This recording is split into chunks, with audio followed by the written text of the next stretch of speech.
La porte s'ouvrit dans un grincement sinistre. Comme si la maison elle-même retenait son souffle depuis des décennies.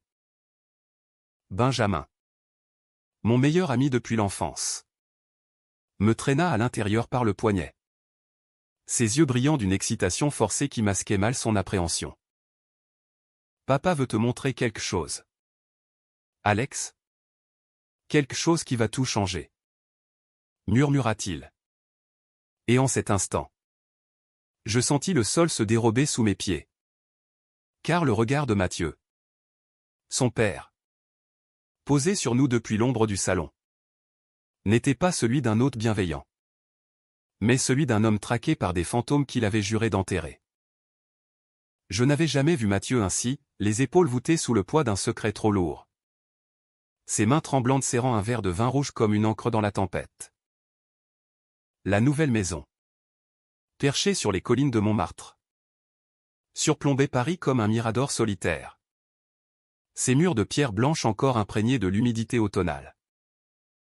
Benjamin, avec son sourire nerveux et ses boucles brunes en désordre, m'avait convaincu de venir ce soir-là, prétextant une surprise familiale ou pour fêter l'emménagement. Mais au fond de moi, je savais que ce n'était pas une célébration. C'était une confrontation. Mathieu s'avança, sa silhouette imposante éclairée par la lueur orangée d'une lampe à abat-jour usée. À 48 ans, il conservait cette allure d'acteur hollywoodien égaré en France au grand. Les traits ciselés par les ans.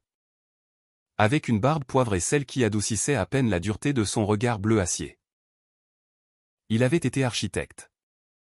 Un homme qui construisait des rêves en béton et en verre. Mais ce soir, il semblait sur le point de démolir le sien. Alexandre, dit-il d'une voix rauque. Comme si chaque syllabe lui coûtait un morceau d'âme. Entre. Je t'en prie. Il y a des choses que tu dois savoir avant que ce soit trop tard. Nous nous assîmes dans le salon aux meubles encore emballés.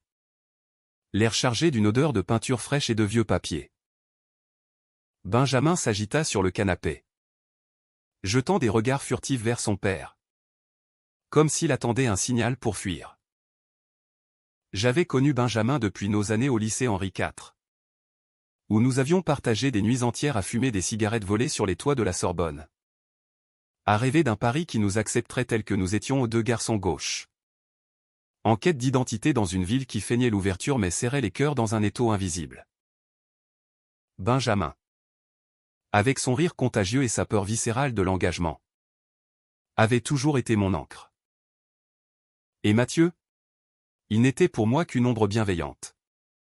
Le père divorcé qui nous offrait des dîners tardifs et des conseils paternels maladroits. Jusqu'à ce soir. Cette maison. Commença Mathieu en posant son verre avec un claquement sec. N'est pas n'importe laquelle. Elle appartenait à mon grand-père. Un homme que j'ai à peine connu. Il est mort ici. Seul. En 1972. Et avec lui. Un secret est mort. Ou du moins. C'est ce que je croyais. Sa voix se brisa. Et pour la première fois, je vis des larmes perler au coin de ses yeux. Benjamin se raidit. Ses jointures blanchissant sur ses genoux. Papa. S'il te plaît. Pas maintenant. Murmura-t-il. Mais Mathieu l'ignora. Ses yeux rivés aux miens. Comme si j'étais le seul capable de comprendre. Il se leva et nous guida vers une porte dérobée derrière l'escalier. Un passage que je n'avais pas remarqué à l'entrée. La clé tourna dans la serrure avec un clic métallique. Et une bouffée d'air froid, chargée de poussière et de regrets, nous enveloppa. L'étage supérieur était une crypte d'archives, des cartons empilés jusqu'au plafond. Des lettres jaunies.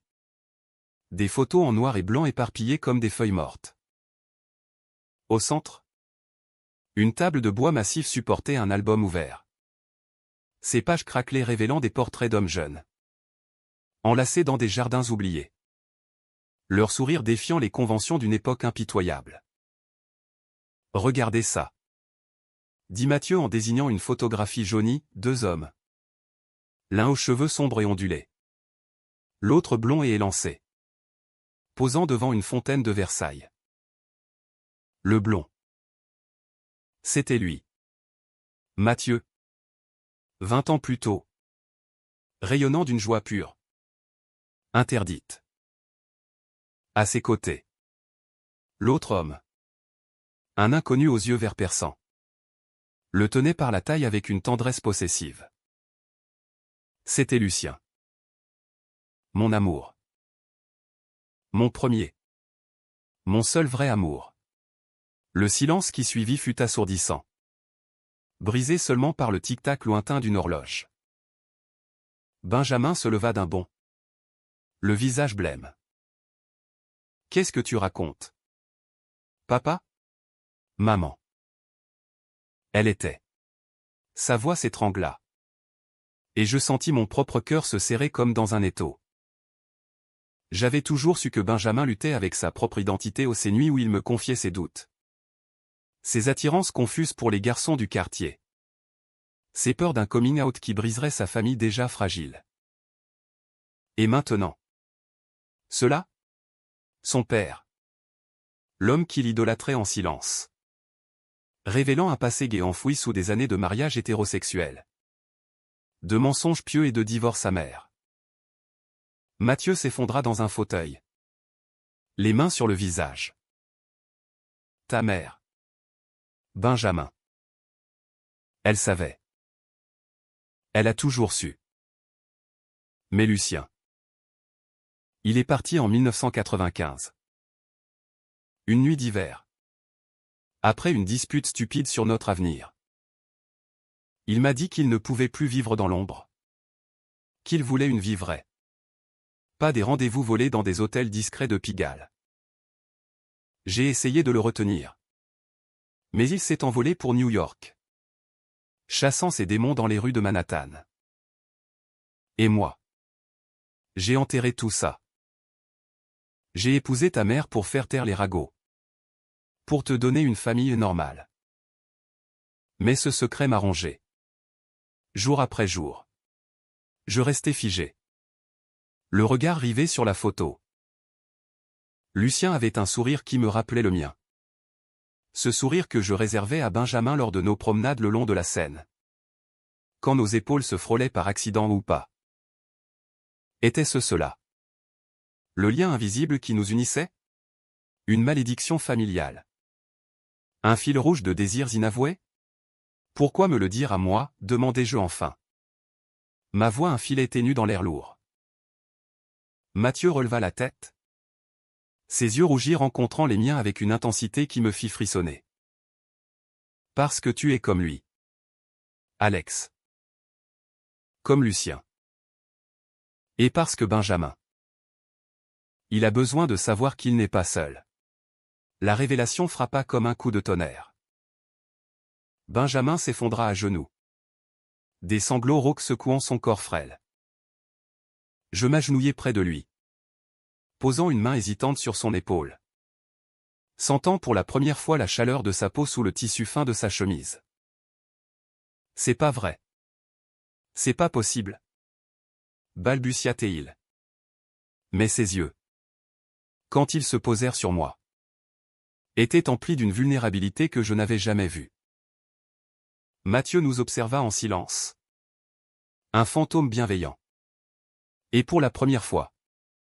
Je compris que cette maison n'était pas un refuge. Mais un miroir impitoyable. Reflétant nos propres ombres. Cette nuit-là. Alors que la pluie martelait les vitres comme des accusations. Nous restâmes éveillés jusqu'à l'aube. Mathieu nous raconta tout, les bals masqués des années 80 où il avait rencontré Lucien dans une arrière-salle enfumée du Marais. Leur première caresse volée sous les arcades du Louvre. Les lettres passionnées échangées pendant les voyages d'affaires de Lucien à Londres. C'était une époque où l'amour comme le nôtre était un crime. Murmura-t-il. Mais nous l'avons vécu quand même. Avec une ferveur qui défiait les lois. Benjamin écoutait. Blotti contre moi. Sa tête sur mon épaule. Et je sentis naître en moi une tendresse nouvelle. Un désir longtemps réprimé qui se muait en quelque chose de plus profond. De plus dangereux. Pourtant. Au fil des jours suivants. La révélation sema le chaos. Benjamin. Déchiré entre admiration et ressentiment. S'éloigna de son père. Passant des nuits entières à errer seul dans les rues de Belleville. Cherchant dans les bars underground une échappatoire à sa confusion. Comment a-t-il pu nous mentir comme ça, me lança-t-il un soir. Les yeux injectés de larmes et d'alcool. Lors d'une dispute dans notre appartement partagé près de Bastille. Et toi? Alex? Tu savais? Tu penses que je suis comme lui? Un lâche qui se cache. Ces mots me blessèrent comme des lames. Car ils touchaient au cœur de mes propres doutes. J'avais aimé Benjamin en silence depuis des années. Un amour platonique teinté de jalousie quand il sortait avec des filles éphémères. Un amour que je n'osais nommer de peur de le perdre. Mathieu. De son côté. Sombra dans une mélancolie noire. La maison devint son mausolée personnel, il fouillait inlassablement les archives. Exhumant des lettres de Lucien jaunies par le temps. Des billets de train froissés pour des escapades à Deauville. Une après-midi. Il m'invita seul. Prétextant un besoin d'aide pour trier les papiers. Alexandre, dit-il en me tendant une enveloppe cachetée. Lucien m'a écrit ça juste avant de partir. Lila. Peut-être que tu comprendras pourquoi je n'ai pas pu le suivre. Les mots de Lucien, tracés d'une encre fanée, étaient un cri du cœur, mon cher Mathieu. Paris nous étouffe avec ses silences complices. Viens avec moi à New York. Où les rues respirent la liberté. Où deux hommes peuvent marcher main dans la main sans craindre les regards. Sinon, je dois partir seul. Pour ne pas nous noyer tous les deux dans ce mensonge. Je t'aime. Plus que les mots ne sauront le dire. Lucien. Je reposai la lettre. Le gosier serré. Il vous aimait vraiment? Murmurai-je. Mathieu hocha la tête. Un sourire amer aux lèvres. Et toi? Tu aimes mon fils. Ne fais pas la même erreur que moi. Dis-le lui. Avant qu'il soit trop tard. Ces paroles me hantèrent comme un refrain obsédant. Le soir même. Je retrouvai Benjamin au café de Flore. Notre repère habituel. Où les fantômes de Sartre et Beauvoir veillaient sur les amours contrariés. Il était saoul. Ses yeux rougis par les larmes et la fatigue. Papa m'a appelé aujourd'hui. Lâcha-t-il sans préambule. Il veut qu'on parte tous les trois en week-end à la campagne. Pour y se reconnecter. Comme si un voyage pouvait effacer 30 ans de mensonges. Sa voix se brisa. Et il s'effondra sur la table. Ses doigts effleurant les miens par inadvertance. Ce contact, fugace mais électrique, fit voler en éclats mes dernières défenses. Benjamin, dis-je doucement, couvrant sa main de la mienne. Ton père n'est pas un lâche. Il a survécu à une époque qui broyait les gens comme nous. Et toi? Toi. Tu es plus fort que tu ne le crois. Il releva la tête. Ses yeux verts héritage de Lucien. Peut-être? Plongeant dans les miens avec une intensité dévorante. Et toi? Alex? Qu'est-ce que tu ressens? Vraiment? Le monde sembla s'arrêter, le bruit des tasses et des conversations s'estompa. Ne laissant que le battement de nos cœurs synchronisés. Je t'aime? Avouai-je. Les mots jaillissant comme une libération. Pas comme un frère. Comme un homme aime un autre homme. Son baiser fut un raz-de-marée, urgent. Désespéré. Chargé de toutes les années de non-dit. Sous les yeux indifférents des serveurs parisiens. Nous nous embrassâmes comme si le monde allait s'effondrer. Nos lèvres se cherchant avec une faim longtemps réprimée. Mais la joie fut éphémère. Au milieu de la nuit. Alors que nous rentrions enlacés vers l'appartement. Un appel de Mathieu brisa l'illusion. Venez vite. Alta-t-il à l'autre bout du fil. J'ai trouvé quelque chose. Lucien. Il est revenu. Nous arrivâmes à la maison de Montmartre dans un tourbillon de vent froid et d'appréhension. Mathieu nous attendait dans le salon. Pâle comme un spectre. Une lettre récente à la main, postmark New York. Datée d'il y a 2 jours. Il est mourant. Murmura-t-il. Cancer. Il veut me voir une dernière fois. Il veut nous voir. Benjamin. Encore étourdi par notre révélation mutuelle. S'effondra dans mes bras. Son corps secoué de sanglots. Pourquoi maintenant? Pourquoi après tout ce temps, gémit-il. Je le serrai contre moi. Sentant pour la première fois la fragilité de notre bonheur naissant face à l'ombre du passé. Les jours suivants furent un kaléidoscope de préparatifs frénétiques. Mathieu vendit des actions pour financer les billets. Refusant mon aide financière malgré mes insistances. C'est mon fardeau. Alex? Dit-il un matin. Alors que nous emballions des valises dans la cuisine baignée de soleil pâle. Mais merci d'être là pour Benjamin. Tu lui donnes ce que je n'ai pas pu, la force d'aimer sans peur. Ces mots, prononcés avec une tendresse paternelle inattendue, scellèrent un lien entre nous. Un respect mutuel forgé dans le feu de la vulnérabilité. L'avion atterrit à JFK sous un ciel d'acier. Et New York nous avala comme une bête affamée. La ville était un chaos organisé, gratte-ciel hérissés comme des lances. Rues grouillantes de taxis jaunes et de piétons pressés. Une énergie brute qui contrastait avec la mélancolie parisienne. Lucien vivait dans un appartement modeste de Greenwich Village. Un quartier autrefois bastion des artistes et des amoureux interdits. Aujourd'hui adouci par le temps et le tourisme. Quand nous frappâmes à la porte. Un homme émacié l'ouvrit au Lucien. Méconnaissable. Ses cheveux autrefois blonds réduits à un duvet gris. Ses yeux verts voilés par la douleur mais illuminés par la surprise. Mathieu. Souffla-t-il. Sa voix un murmure rauque. Ils s'enlacèrent sur le seuil. Un geste si pur. Si chargé d'années perdues. Que Benjamin et moi restâmes figés. Témoins d'un amour qui transcendait le temps. Et toi? Tu dois être Benjamin. Ajouta Lucien en nous voyant. Un sourire faible aux lèvres. Ton père m'a parlé de toi dans ses lettres. Et ce jeune homme? Ton ombre fidèle? Je hochai la tête, rougissant sous son regard perçant. Alexandre. Ravi de vous rencontrer. Les heures qui suivirent furent un torrent d'émotions, rires étouffés sur des souvenirs fanés. Larmes pour les regrets non dits. Confessions chuchotées dans la pénombre de l'appartement. Lucien nous raconta sa vie à New York, les théâtres off-Broadway où il avait monté des pièces sur l'amour queer. Les manifestations d'ACTUP contre l'ignorance du sida. Les amours fugaces qui n'avaient jamais égalé celles de Mathieu. J'ai fui par peur. Avoua-t-il un soir. Alors que nous partagions un dîner frugal sur le balcon surplombant Washington Square. Peur de ce que Paris nous infligerait. Peur de te perdre dans le mensonge.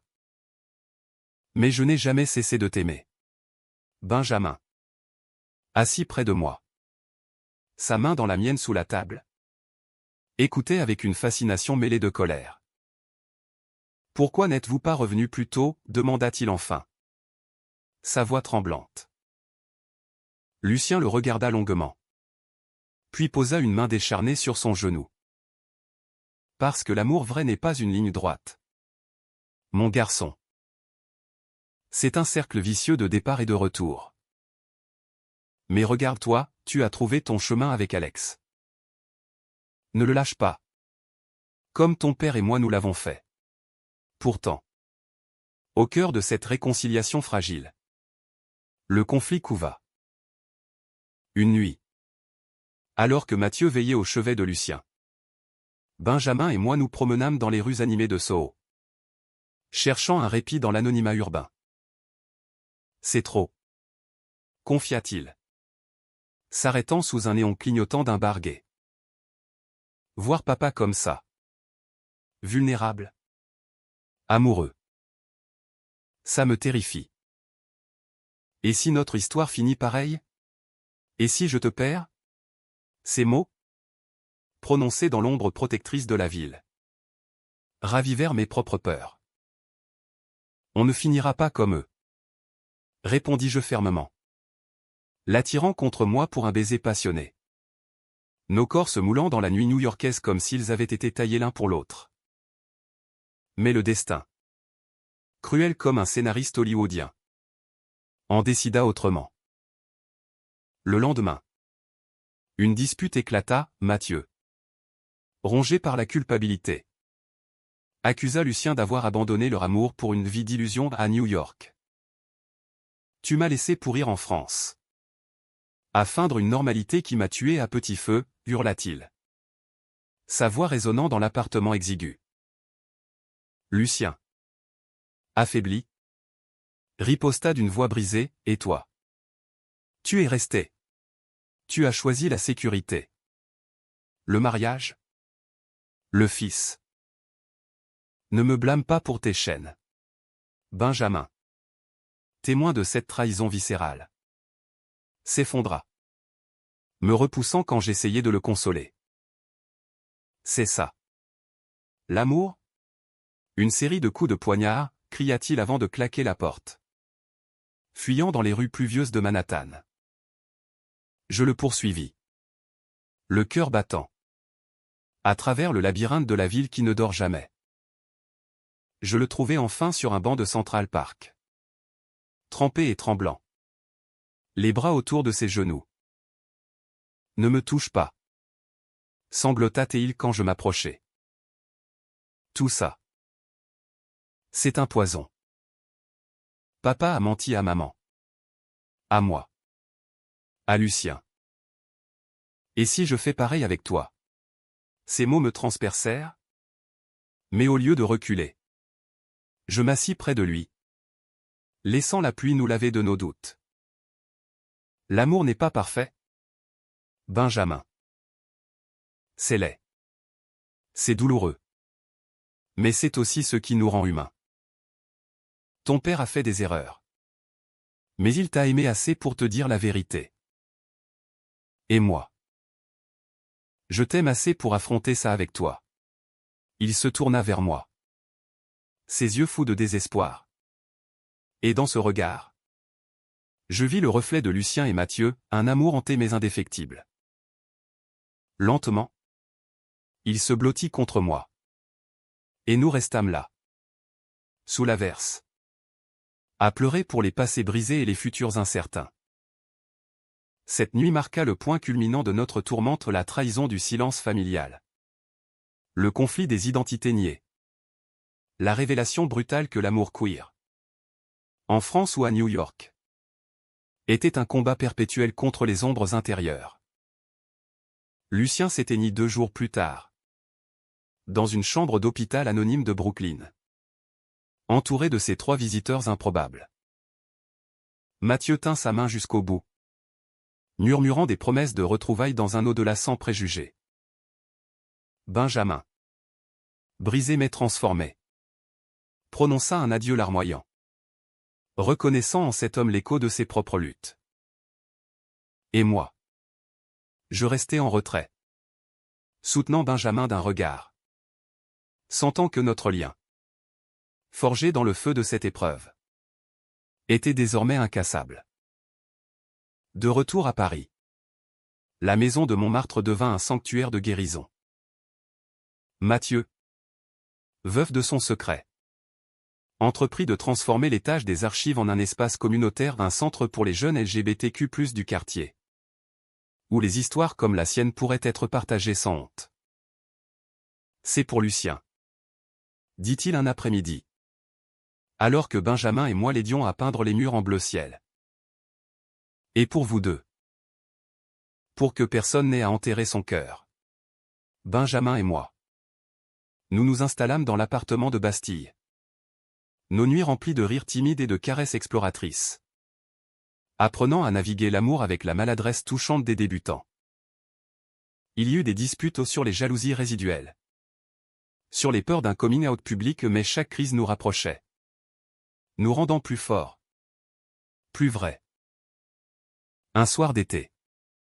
Sous les étoiles filantes au-dessus de la Seine. Benjamin me glissa une bague simple à l'annulaire. Pas un mariage. Murmura-t-il. Pas encore. Mais une promesse. Comme celle que papa n'a pas pu tenir avec Lucien. Et ainsi. Dans le tourbillon de Paris éternel.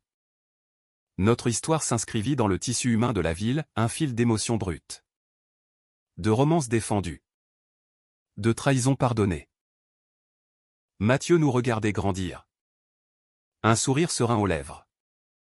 Sachant que son passé, loin d'être une malédiction, avait semé les graines d'un avenir lumineux. L'amour, après tout, n'était pas une maison figée dans le temps, mais un voyage incessant en cas dramatique, profondément humain, où les cœurs brisés se raccommodent pour mieux voler. Les mois suivant l'enterrement de Lucien furent une danse délicate sur le fil du rasoir. Paris, avec ses boulevards haussmanniens et ses cafés intemporels, semblait conspirer pour nous tester, une averse soudaine qui nous surprenait enlacés sur le pont des Arts. Un regard désapprobateur d'un voisin âgé quand nous nous embrassions devant la boulangerie du coin. Benjamin, encore marqué par la révélation de son père, oscillait entre une joie effervescente et des accès de doute paralysants. Et si on nous sépare? Comme eux, me confiait-il souvent. Blotti contre mon torse dans le lit étroit de notre appartement. Sa respiration saccadée trahissant les cauchemars qui le hantaient. Je faisais de mon mieux pour le rassurer. Traçant des cercles apaisants sur son dos nu. Murmurant des promesses que je n'étais pas sûr de pouvoir tenir. À 25 ans. J'étais graphiste freelance. Survivant de commandes pour des magazines branchés du Marais. Tandis que Benjamin, étudiant en littérature à la Sorbonne, nouillait ses incertitudes dans des essais sur Proust et ses amours cachés. Notre quotidien était un mélange charmant de routine domestique et de passion volée, des matins paresseux à préparer du café filtre un vice américain hérité de Lucien. Selon Mathieu, et des soirées à danser dans des clubs underground de Pigalle, où les basses pulsantes masquaient nos vulnérabilités. Mathieu, quant à lui, s'était métamorphosé. La maison de Montmartre bourdonnait désormais d'activités, des ateliers d'écriture pour jeunes queers, des projections de films indépendants sur l'histoire LGBTQ+ en France, des dîners collectifs où les âmes esselées trouvaient écho. Il avait même entamé une correspondance avec une association à New York, en mémoire de Lucien, échangeant des histoires de résilience transatlantique. C'est comme si sa mort m'avait rendu la vie, me dit-il un jour, alors que nous descendions les marches escarpées vers la place du Tertre. Nos pas synchronisés dans la brise automnale. Et vous deux? Vous êtes ma plus belle victoire. Mais sous cette façade de renouveau, les fissures persistaient. Un soir de novembre, alors que les feuilles mortes tourbillonnaient comme des confettis mélancoliques, Benjamin rentra plus tard que d'habitude. L'haleine chargée d'un parfum de vin et de tabac. J'ai vu maman aujourd'hui. Lâcha-t-il en jetant son manteau sur le dossier du canapé. Ses yeux fuyant les miens. Isabelle, l'ex-femme de Mathieu, vivait désormais à Lyon avec un nouveau compagnon. Mais elle remontait occasionnellement à Paris pour voir son fils. Elle sait. Alex. Pour nous. Et pour papa. Elle m'a dit que tout était sa faute. Que si elle n'avait pas insisté pour le mariage. Ces mots se perdirent dans un sanglot. Et je l'attirai contre moi. Sentant la tension nouer ses muscles. Isabelle avait toujours été la figure stable. La mère aimante qui masquait ses propres blessures sous un sourire impeccable. Apprendre que son mariage n'avait été qu'une façade l'avait brisé. Et maintenant, Cette onde de choc atteignait Benjamin comme un tsunami. Elle veut nous voir. Tous ensemble. Ajouta-t-il. La voix étouffée contre mon épaule. Pour y clore le chapitre. Mais qu'est-ce que ça veut dire? Une famille recomposée autour d'un mensonge? La réunion eut lieu un dimanche pluvieux au restaurant Le Procope. Le plus ancien café de Paris. Où les murs suintaient d'histoire et de secrets. Isabelle arriva la première. Élégante dans un tailleur gris perle. Ses cheveux châtains relevés en un chignon impeccable qui ne parvenait pas à cacher les cernes sous ses yeux. Elle nous serra dans ses bras avec une chaleur forcée. Mais quand Mathieu apparut, voûté sous son imperméable trempé, l'air se chargea d'une électricité palpable. Mathieu, dit-elle simplement. Sa voix un mélange de reproche et de tendresse résiduelle. Il hocha la tête, s'asseyant en face d'elle comme un accusé devant son juge. Le déjeuner s'étira en une conversation laborieuse, parsemée de silences lourds et de phrases hésitantes. Isabelle raconta sa vie à Lyon, son travail de galeriste, ses expositions sur l'art contemporain, son compagnon architecte qui comprend les silences mieux que quiconque. Puis, tournant son regard vers Benjamin, elle ajouta, « Mon chéri, je suis fier de toi. De l'homme que tu deviens. Avec Alex. Mais ton père. Il nous a tous blessés en se taisant. » Mathieu baissa les yeux, tripotant nerveusement sa serviette. « Je sais. Isabelle. J'ai passé des années à me haïr pour ça. Lucien était mon soleil. Et je l'ai laissé s'éteindre pour protéger. » Quoi? Une illusion de normalité? Benjamin, assis entre nous, serrait ma main sous la table. Ses doigts glacés malgré la chaleur étouffante du lieu. Maman? Papa? Arrêtez. Ce n'est pas une cour d'assises. C'est une famille. Et les familles? Ça pardonne. Non? Sa voix, chevrotante mais déterminée, brisa la glace. Isabelle tendit la main par-dessus la table, couvrant celle de Mathieu d'un geste inattendu. Peut-être. Pour Benjamin. Pour l'avenir qu'il mérite. En cet instant, sous le regard bienveillant des portraits jaunis de Voltaire et Rousseau, un pardon fragile naquit non pas une réconciliation flamboyante, mais un armistice humain, teinté de regrets et d'espoir ténus. Pourtant, ce pardon ne guérit pas tout. Les nuits suivantes, Benjamin fut tourmenté par des cauchemars, des visions de Lucien et Mathieu se disputant dans les rues enneigées de Paris. De sa mère pleurant seule dans leur ancien appartement de Passy. « Je me sens coupable. » me confia-t-il un matin, alors que nous prenions notre café sur le balcon minuscule, face au toit de zinc scintillant sous le soleil hivernal. Coupable d'être heureux avec toi. Alors que on souffert. Je posai ma tasse, prenant son visage entre mes mains pour l'obliger à me regarder. Le bonheur n'est pas un vol? Benjamin. C'est un droit. Et le leur. Ils l'ont payé cher. À nous de l'honorer en vivant pleinement. Pour le distraire, je l'emmenai en week-end à la côte normande. Dans une petite auberge face à la mer démontée d'Étretat. Les falaises blanches se dressaient comme des sentinelles contre le ciel tourmenté. Et nous marchâmes des heures sur la plage. Nos bottes s'enfonçant dans le sable humide. Nos rires portés par le vent salin. Là, loin des ombres familiales, notre amour s'épanouit en une romance pure, des baisers salés sous la pluie fine. Des nuits passées à faire l'amour avec une urgence joyeuse. Nos corps entrelacés comme des vagues indomptables. Je t'aime, Alex, murmura-t-il un soir. Sa tête sur mon torse. Écoutant le rythme de mon cœur. Plus que tout. Et pour la première fois, je crus que nous pourrions défier les fantômes. Mais le destin, ce farceur impitoyable, avait d'autres plans. À notre retour, un appel de Mathieu nous apprit une nouvelle stupéfiante, parmi les affaires de Lucien envoyées de New York. Il avait trouvé une boîte de lettres non pas à lui, mais à Benjamin. Ton grand-oncle spirituel, comme il les appelait, avait écrit des missives régulières à l'intention du fils qu'il n'avait jamais connu. Des conseils sur l'amour, l'identité, la résilience. Lis-les, insista Mathieu au téléphone. Sa voix émue. Elles sont pour toi. Les lettres étaient un trésor, des pages manuscrites, remplies d'anecdotes sur les prides de Stonewall. Des poèmes inspirés de Walt Whitman. Des avertissements tendres sur les pièges de l'amour caché. Cher Benjamin, car je sais que tu existes.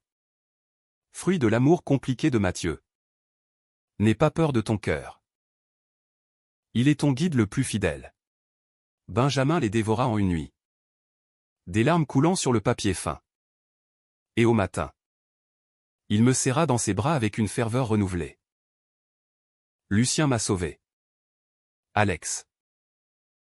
Il m'a montré que notre histoire n'est pas une malédiction, mais un legs. Ce legs nous propulsa vers un nouveau chapitre.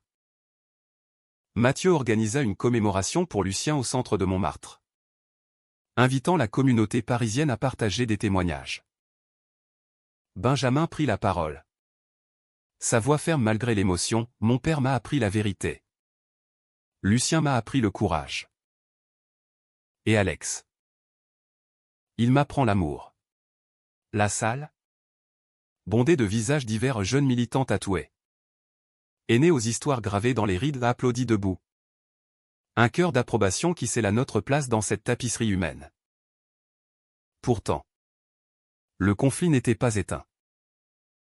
Isabelle, depuis Lyon, envoya un mail à Serbe, cette célébration est une insulte à notre mariage. Mathieu, tu parades ton passé comme un trophée, oubliant les années où j'ai tenu la barre seule. Ces mots ravivèrent les braises. Et Benjamin, déchiré entre ses deux parents, sombra dans une dépression silencieuse. Il annula des cours, ignora mes appels, se réfugiant dans des bars solitaires du quartier latin. Je le trouvai enfin un soir, affalé sur un zinc poisseux, entouré de verres vides. Laisse-moi. Alex, marmonna-t-il. Je suis toxique. Comme eux. Cette fois, ce fut mon tour de craquer. Non. Hurlai-je, attirant les regards curieux des habitués. Tu n'es pas toxique. Tu es vivant. Et si tu me repousses? Tu me tues avec toi. Mes larmes se mêlèrent aux siennes. Et dans ce café enfumé, nous nous embrassâmes avec une désolation rageuse. Un serment muet de ne pas céder. Le lendemain, nous confrontâmes Isabelle lors d'une visite impromptue à Lyon. La ville, avec ses traboules sombres et ses quais verdoyants, fut le théâtre de notre plaidoyer. Mathieu s'excusa humblement. Benjamin pleura sa confusion. Et moi, je défendis notre amour comme un rempart contre l'oubli. Isabelle, touchée par notre vulnérabilité, craqua enfin. J'ai été jalouse, dit-elle en nous serrant dans ses bras sur le balcon de son appartement. Jalouse de Lucien. De votre vérité. Mais je veux que mon fils soit heureux. Ce pardon, arraché dans la douleur, fut le catalyseur de notre guérison collective. L'hiver 2026 enveloppa Paris d'un manteau de givre, transformant les rues en un labyrinthe cristallin où chaque pas crissait comme un avertissement. Notre amour, Benjamin et moi, avait pris racine dans cette saison austère. Mais les racines étaient fragiles, nourries de promesses autant que de tempêtes. Le centre de Mathieu prospérait, des ateliers bondés, des partenariats avec des associations comme SOS Homophobie, Des soirées poésie où les voix tremblantes récitaient des vers sur des amours volés. Pourtant, au milieu de ce bouillonnement communautaire, une trahison inattendue frappa comme un coup de couteau dans le dos. C'était lors d'une projection de film, un documentaire sur les amours gays pendant l'occupation. Projeté dans la salle improvisée de la maison. Isabelle avait promis de venir. Un geste d'apaisement après notre confrontation à Lyon. Mais à la place, elle envoya un mail laconique, « Je ne peux pas. Trop douloureux. » Et j'ai appris quelque chose sur Mathieu qui change tout. Pièces jointes, des scans de lettres anciennes. Exhumées de l'appartement conjugal lors de son déménagement. Des missives de Mathieu à Lucien. Datées des premières années de mariage. Débordant de désespoir, « Je t'aime encore. Mais Isabelle attend un enfant. Je dois choisir la stabilité. Pardonne-moi. » Benjamin lut le mail en ma présence. Son visage se décomposant comme du papier mâché sous la pluie. Il a écrit ça pendant que maman était enceinte de moi. Sa voix était un murmure incrédule. Chargé de trahison pure. Je tentai de le calmer, posant une main sur son épaule. Mais il se dégagea violemment. Ne me touche pas. Tu savais? Tu fais partie de ce mensonge familial? Ces accusations me heurtèrent comme des gifles. Ravivant mes propres insécurités au ces moments où je me demandais si notre amour n'était qu'un écho palliatif des drames passés. La dispute qui suivit fut cataclysmique. Benjamin quitta l'appartement en claquant la porte. Ses pas résonnant dans l'escalier comme des coups de feu. Je passai la nuit à errer dans les rues gelées de Bastille. Le froid mordant mes joues comme un rappel de ma solitude potentielle. Au matin, je me réfugiai chez Mathieu, qui m'accueillit avec un café brûlant et un regard las. Il est chez un ami. À Montparnasse. Me dit-il. Sa voix lourde de culpabilité. Les lettres. Isabelle les a trouvées en rangeant. Je les avais oubliées. Enfouies dans un tiroir. Mais c'était il y a 30 ans. Alex. J'étais un homme brisé. Nous parlâmes des heures. Mathieu et moi. Dans la cuisine baignée de lumière grise. Il confessa les nuits d'insomnie post-Lucien. Les tentatives maladroites de réparer un cœur fracturé par le mariage. La naissance de Benjamin comme un rayon de soleil dans la tempête. Je l'aime plus que tout. Ce garçon. Mais j'ai été un père imparfait. Un mari fantôme. Ses aveux, nus et sans phare, me touchèrent profondément, pour la première fois. Je vis en lui non un pilier inébranlable, mais un homme ordinaire, forgé par les mêmes faiblesses que nous tous. Je retrouvai Benjamin le soir même, dans un bar jazz enfumé de Saint-Germain-des-Prés, où les saxophones géniards berçaient les âmes perdues. Il était entouré d'amis du lycée. Des garçons hétéros bien intentionnés mais aveugles à nos tourments.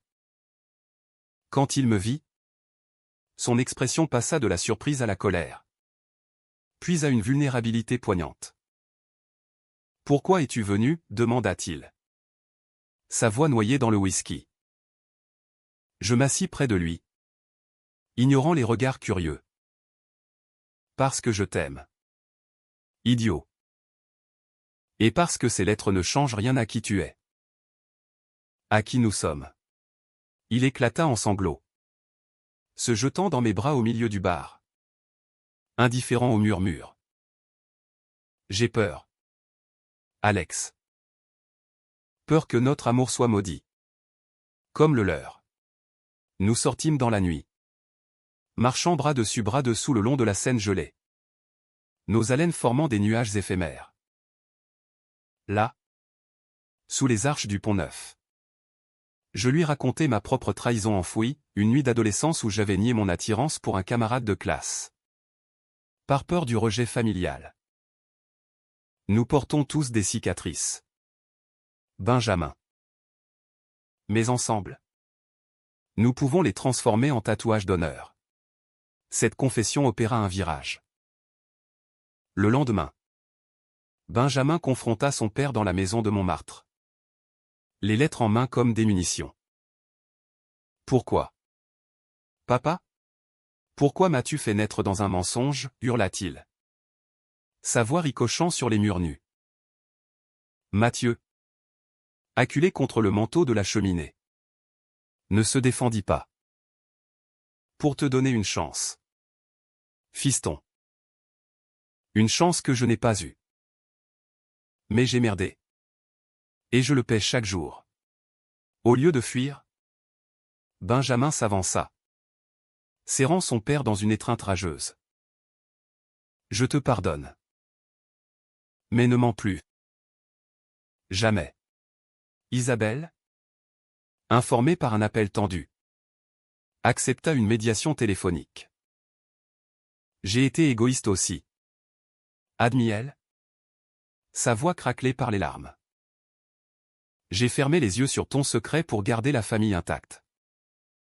Mais maintenant, lâchons prise. Ce pardon collectif, laborieux comme un accouchement, nous libéra d'un poids invisible. Pour célébrer, Mathieu nous emmena tous, y compris Isabelle, qui fit le voyage à Deauville, là où il et Lucien avaient autrefois fui pour un week-end volé. La mer normande était déchaînée, ses vagues cognant les galets comme des reproches oubliés. Nous louâmes une villa face à l'océan. Et les jours s'écoulèrent en une trêve bienvenue, des promenades sur la plage où Isabelle et Mathieu échangeaient des souvenirs neutres. Des dîners animés où Benjamin lisait des extraits des lettres de Lucien à voix haute, transformant la douleur en legs poétique. Une nuit, autour d'un feu de camp improvisé, Isabelle leva son verre à Lucien. L'inconnu qui nous a tous sauvés. Les flammes dansaient dans nos yeux. Et pour la première fois, je sentis la famille se reformer. Non pas en ligne droite, mais en un cercle imparfait. Humain. Mais le romantisme n'effaça pas les ombres. Benjamin et moi, dans la chambre mansardée de la villa, explorâmes notre intimité avec une profondeur nouvelle. Nos corps se découvrant dans la lumière argentée de la lune.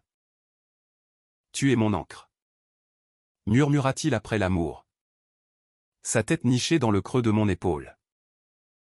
Pourtant, au matin, un appel de New York brisa l'idylle, un avocat contactait Mathieu au nom de la succession de Lucien.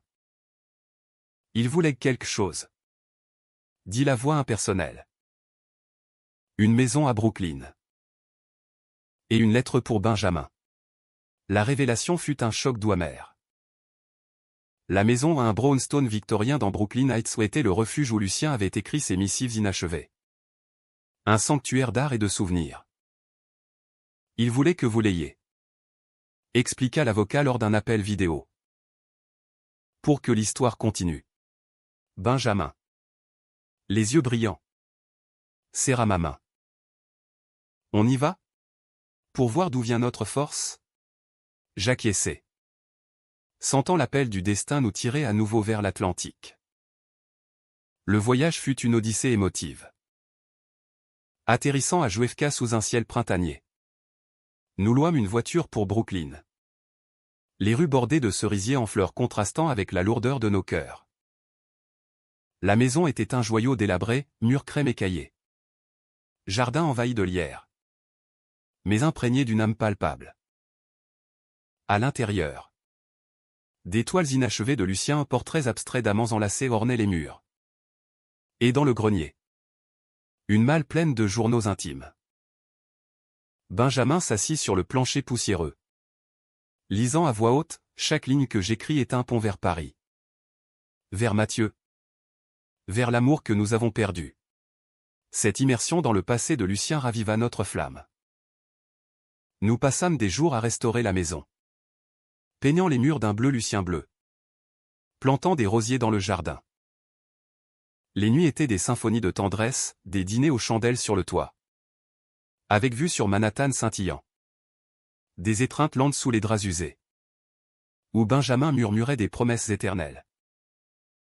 Ici, on recommence.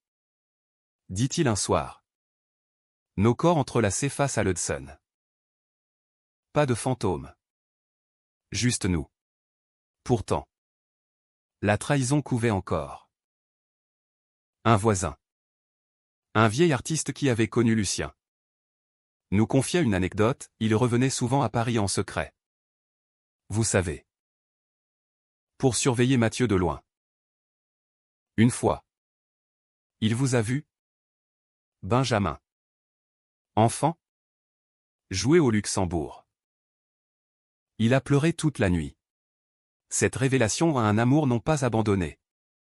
Mais vigilant fit vaciller Benjamin. Il m'a aimé sans me connaître. Sanglota-t-il. Et moi. J'ai failli haïr son ombre. Nous pleurâmes ensemble. Transformant la douleur en catharsis. De retour à Paris. Enrichi de cette maison transatlantique, nous lançâmes un projet fou, relier les deux centres. À Paris et New York. En un réseau d'échanges culturels. Mathieu. Revigoré. Prit les rênes. Tandis qu'Isabelle contribua financièrement. Son pardon se muant en alliance. Notre amour. Benjamin et moi. Devint le pilier, des voyages alternés entre les deux villes. Des nuits partagées entre Montmartre et Brooklyn. Un équilibre précaire mais exaltant. L'été 2026 déferla sur Paris comme une vague de chaleur moite. Transformant les pavés en miroirs miroitants et les cœurs en fourneaux. Notre vie. Entrecoupée de vols transatlantiques. S'était mué en un ballet trépidant, Benjamin terminant sa thèse sur les amours cachés dans la littérature française. Moi enchaînant des contrats pour des campagnes publicitaires queer-friendly. Mathieu et Isabelle collaborant à distance sur le financement du réseau culturel. La maison de Brooklyn devint notre refuge estival. Un havre où les fantômes de Lucien veillaient bienveillants. Mais au cœur de cette harmonie naissante, une nouvelle tempête se leva, non pas familiale, mais personnelle. Benjamin, sous la pression de sa thèse et des allers-retours incessants, commença à s'éloigner. Les appels se raréfiaient. Remplacés par des textos laconiques, les étreintes, autrefois fiévreuses, se faisaient distantes. C'est juste la fatigue. Minimisait-il lors de nos rares soirées parisiennes. Évitant mon regard tout en sirotant un pastis sur notre balcon. Je sentais le doute ronger notre lien. Un poison lent qui me réveillait la nuit. Fixant le plafond craquelé en me demandant si l'histoire se répétait, un amour révélé. Puis trahi par le silence. La crise éclata lors d'un week-end à Brooklyn. Fin juillet. Nous étions arrivés fourbus d'un vol retardé. L'air conditionné de la maison nous accueillant comme un baume. Mais au lieu de déballer nos valises pour une soirée intime, Benjamin annonça « J'ai besoin d'espace. Alex. Juste ce soir. » Il sortit pour marcher, me laissant seul avec mes tourments. J'errais dans le jardin, arrachant des mauvaises herbes avec une rage contenue. Quand il revint non seul, mais accompagné d'un jeune Américain. Un barista tatoué du quartier nommé Théo. Aux yeux rieurs et à la nonchalance désarmante. Théo est un ami de l'association, expliqua Benjamin. Son ton défensif trahissant la culpabilité. On a discuté de ma thèse. C'est tout. Mais le regard complice qu'ils échangèrent. La façon dont Théo effleura son bras en riant à une blague inside. Me transperça comme une lame. Était-ce cela? La trahison ultime? Pas un mensonge familial. Mais une infidélité née de notre propre vulnérabilité? Je me retirai dans la chambre, feignant le sommeil. Tandis que leur voix résonnait en bas. Un murmure joyeux qui me rongeait. Le lendemain, la confrontation fut inévitable. Sur la promenade de Brooklyn Heights. Face à l'East River miroitant sous le soleil implacable. Je lâchai, dis-moi la vérité. Benjamin. Théo. C'est plus qu'un ami? Il s'arrêta net. Son visage se crispant comme sous un coup. C'est ridicule. Il m'aide? C'est tout. Mais. Oui. Il y a quelque chose. Une facilité. Une légèreté que nous n'avons plus. Ces mots étaient un aveu. Une confession qui brisa le barrage de mes émotions. Après tout ça? Les révélations. Les pardons? Les promesses? Tu me trahis pour une légèreté, hurlai-je, attirant les regards des joggeurs matinaux. Benjamin pleura. Ses épaules secouaient. Je suis perdu. Alex. Entre Paris et New York. Entre le passé de papa et notre futur. Théo. Il ne porte pas ce poids. Avec lui. Je respire. Sa vulnérabilité me désarma, transformant ma colère en une tristesse abyssale. Nous rentrâmes en silence. La maison soudain étouffante malgré ses murs aérés. Cette nuit-là, allongé dos à dos, je sentis le lit se creuser comme un gouffre entre nous, un rappel que l'amour, même le plus pur, pouvait se fissurer sous le poids des ombres. Je quittai Brooklyn le lendemain pour Paris, prétextant un rendez-vous professionnel, laissant Benjamin à ses démons. Le vol fut une torture, 8 heures à ressasser nos souvenirs. Des flashs de nos premiers baisers au café de Flore. De nos nuits à Montmartre sous les yeux bienveillants de Mathieu. À l'atterrissage, je me ruai chez lui, trouvant le père dans son bureau encombré de papiers. C'est Benjamin. Sanglotai-je, les mots se bousculant. Il y a quelqu'un d'autre. Mathieu m'écouta sans interrompre, son visage grave reflétant une sagesse durement acquise. L'amour n'est pas une possession, Alex. C'est un choix quotidien. Va le voir. Parle-lui comme Lucien m'aurait parlé. Son conseil me propulsa vers une décision radicale, un billet retour immédiat pour New York. J'arrivai inopiné, surprenant Benjamin et Théo dans un café du village, riant à une table en terrasse. Le choc sur le visage de Benjamin fut un poignard. Mais je m'assis calmement, affrontant Théo avec une dignité fragile. Je ne suis pas là pour me battre, dis-je. Juste pour rappeler à Benjamin qui nous sommes. Théo, mal à l'aise, s'excusa et partit, nous laissant seuls sous le regard indifférent des passants. Pourquoi, demandai-je simplement. Ma voix infilait. Benjamin baissa les yeux, des larmes perlant. J'ai eu peur. Peur que notre amour soit trop lourd, comme celui de papa et Lucien. Théo était une échappatoire, un mensonge facile. Ses aveux, crus et honnêtes, ouvrirent les vannes. Nous marchâmes des heures dans Washington Square, confessant nos failles, ma jalousie possessive, sa peur de l'engagement, les cicatrices invisibles laissées par les trahisons familiales. Je t'aime, murmura-t-il enfin, s'arrêtant sous un arbre centenaire. Pas Théo.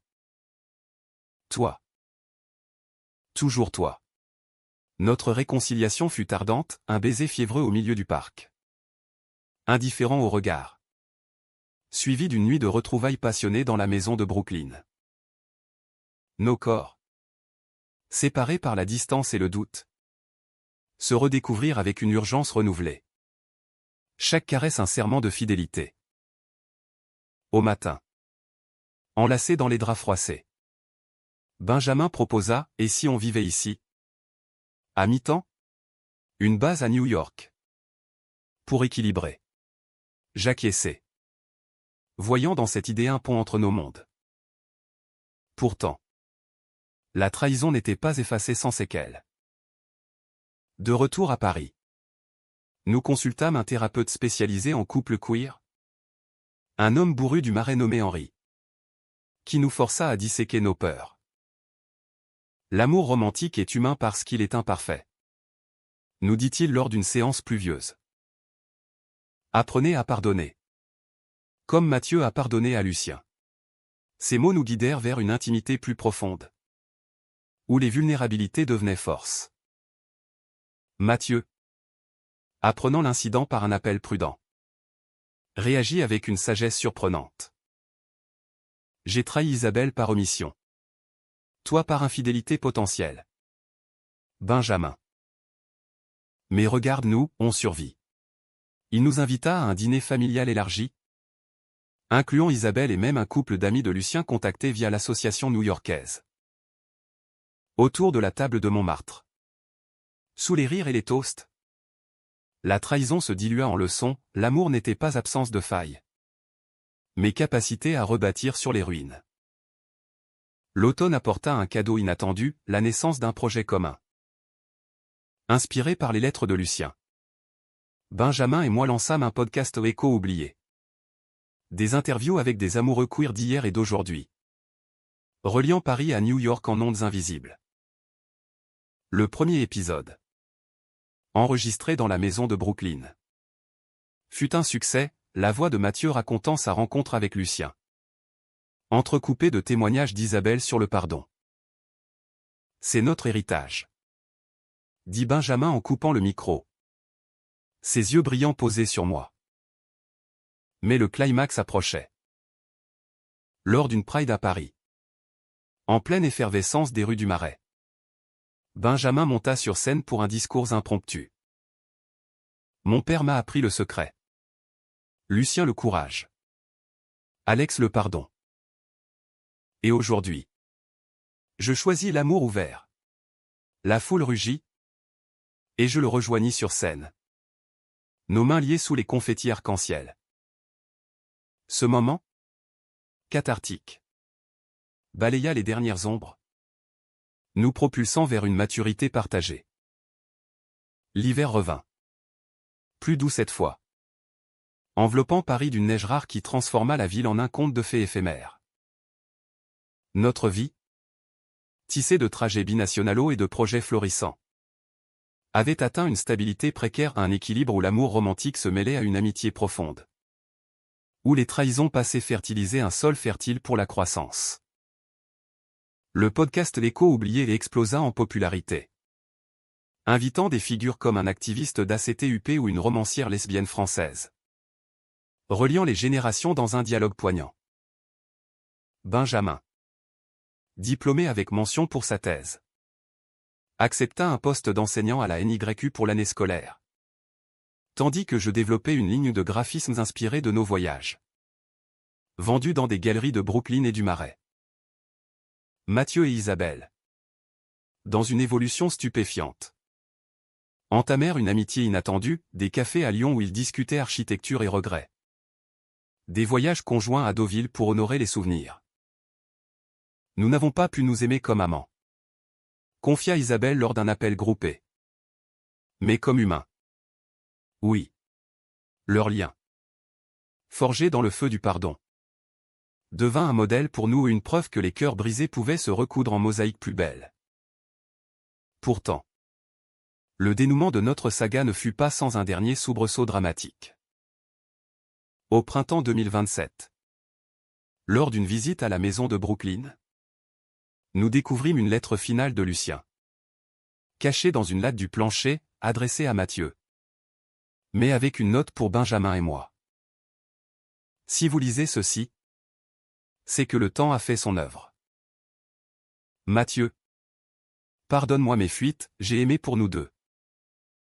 Benjamin, vie s'enchaîne, ton père t'en a donné la clé. Et toi? Inconnu qui porte son cœur, Alex. Je le sais. Protège-le comme un trésor. L'amour queer est une révolution quotidienne. Fait-on une symphonie? Les mots, lus à voix haute dans le salon baigné de soleil, nous submergèrent d'une émotion pure. Benjamin s'effondra en larmes, moi le serrant contre moi, tandis que nous appelions Mathieu pour partager la découverte. C'est sa bénédiction, murmura-t-il. Ému aux larmes. Ce legs final scella notre histoire, non une fin biographique, mais un commencement humaniste, où le passé nourrissait l'avenir sans l'étouffer. Nous décidâmes de transformer la maison en centre culturel bis. Un pont des échos reliant les deux rives de l'Atlantique. L'inauguration. En juin. Fut un triomphe, discours de Mathieu sur la résilience. Lecture de Benjamin des lettres de Lucien. Exposition de mes illustrations sur les amours transfrontaliers. Isabelle traversa l'océan pour l'occasion. Et ensemble, nous trinquâmes sur le toit, face à la skyline de Manhattan. À l'amour qui survit, porta Benjamin, sa main dans la mienne, solide comme un rocher. Aujourd'hui, alors que l'automne 2027 colore les feuilles de Brooklyn en ocre flamboyant, Benjamin et moi marchons sur la promenade. Nos alliances simples scintillant au soleil. Les fantômes luciens. Les mensonges de Mathieu. Les doutes d'Isabelle sont devenus des alliés. Des murmures encourageants dans le vent. Notre amour, forgé dans le drame et la romance, est profondément humain, imparfait, passionné, éternellement en évolution. Et dans cette maison qui fut un refuge, nous construisons non pas une fin heureuse cliché, mais une vie riche de nuances ou une biographie ouverte, où chaque chapitre révèle un passé inattendu, mais illumine un futur radieux. Paris nous appelle toujours, avec ses lumières tamisées et ses secrets chuchotés. Mais New York est notre horizon élargi. Et où que nous allions, le père de mon ami Osse Mathieu qui nous a montré sa nouvelle maison et son âme nue reste notre boussole. Car au bout du compte, l'amour n'est pas une révélation choc, mais une danse continue, dramatique, émouvante, romantique, profondément ancrée dans la chair humaine de l'existence.